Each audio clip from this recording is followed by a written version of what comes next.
Romans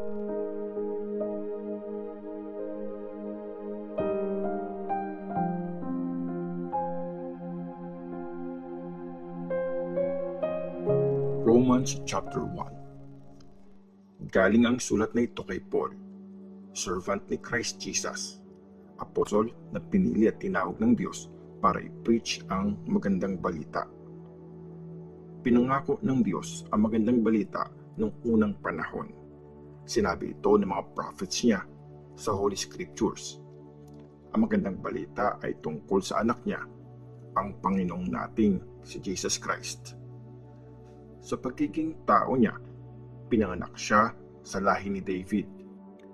Sa pagiging banal niya, pinakita na siya ang makapangyarihang anak ng Diyos nung binuhay siya mula sa kamatayan.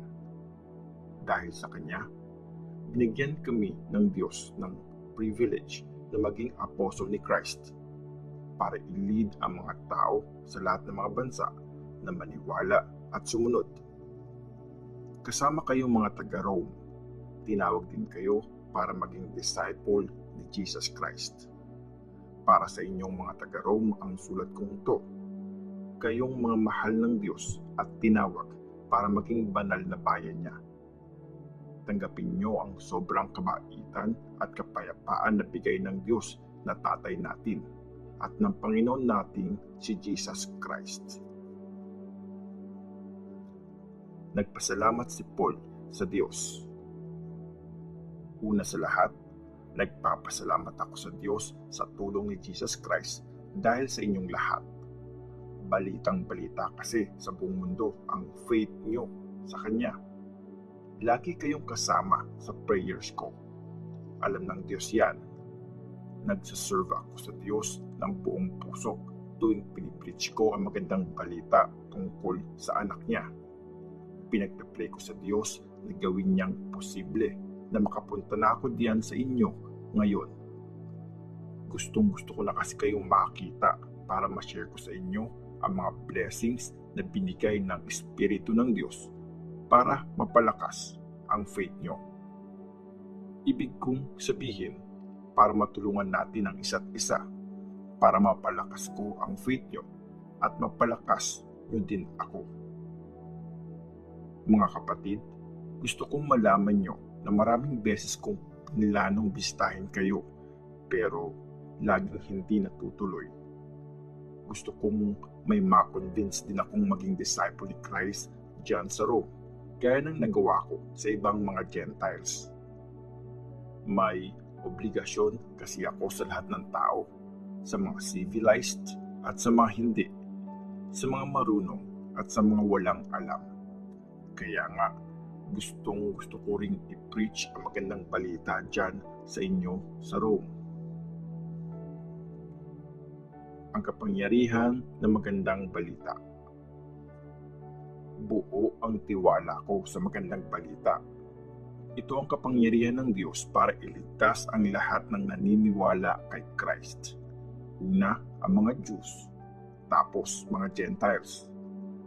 Pinapakita kasi na magandang balita kung paano tinatanggap ng Diyos ang tao dahil sa faith nila at wala nang ibang paraan pa gaya ng sinasabi sa Scripture. Ang tinuring ng Diyos na matuwid dahil sa faith ay mabubuhay. Ang kasalanan ng tao. Pinapakita ng Diyos ang tindi ng galit niya galing sa langit laban sa lahat ng kasalanan at kasamaan ng mga taong pumipigil sa katotohanan dahil sa kasamaan nila. Kasi malinaw sa kanila ang mga dapat malaman tungkol sa Diyos dahil pinaintindi ng Diyos sa kanila. Simula pa nung create ng Diyos ang mundo, malinaw niyang ni-reveal ang mga katangian niyang hindi nakikita, yung walang hanggan niyang kapangyarihan at ang pagiging Diyos niya. Pinakita niya to sa tulong ng mga bagay na create niya. Kaya wala nang excuse ang mga tao. Kilala nila ang Diyos pero hindi nila binibigay sa Kanya ang karangalang para sa Kanya, ni hindi sila nagpapasalamat sa Kanya. Instead, yung mga bagay na walang sense ang iniisip nila at dumilim na ang mga utak nilang walang laman. Sabi nila, matalino sila, pero ang totoo, mga bobo sila.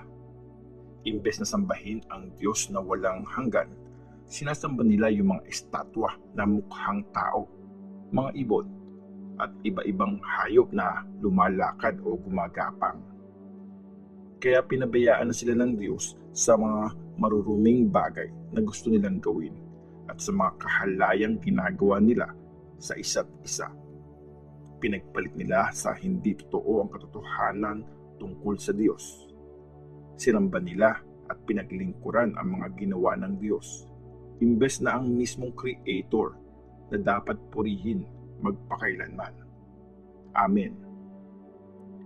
Dahil dito, pinabayaan na sila ng Diyos na gawin ang mga kahiyahiyang bagay na gusto nilang gawin.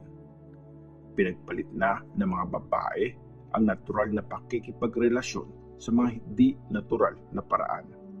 Sa kapwa babae na sila nakikipagrelasyon. Ganoon din ang mga lalaki. Ayaw na nila ang natural na pakikipagrelasyon sa mga babae. Yung kapwa na nila lalaki ang gusto nilang makarelasyon. Kahiya-hiya yung mga ginagawa nila sa isa't isa. Kaya sila mismo ang tumanggap ng parusang bagay sa mga kasalanan nila. Dahil ayaw ng mga tao na intindihin at kilalanin ang Diyos, hinayaan sila ng Diyos sa mga masasama nilang iniisip. Kaya ginagawa nila ang mga bagay na di dapat nila ginagawa. Sobra silang masama, malupit, sakit, at marumi ang pag-iisip. Lagi silang nag-iinggitan, nagpapatayan, nag-aaway, nandadaya, at nag-iisip ng masama sa kapwa. Nagchichismisan sila at nagsisiraan sa isa't isa. Galit sila sa Diyos, bastos, mayabang, at masyadong mataas ang tingin sa sarili. Nakakaisip pa sila ng maraming masasamang bagay at lumalaban sila sa mga magulang nila. Wala silang konsensya, hindi sila tumutupad sa mga pangako, at wala silang puso o awa sa iba. Alam nilang sinasabi sa batas ng Diyos na dapat mamatay ang mga taong ganito ang pamumuhay, pero kahit ganon, tuloy pa rin sila sa paggawa ng mga ito. At hindi lang yon, kinukonsinti pa nila ang mga taong gumagawa rin ng mga ito.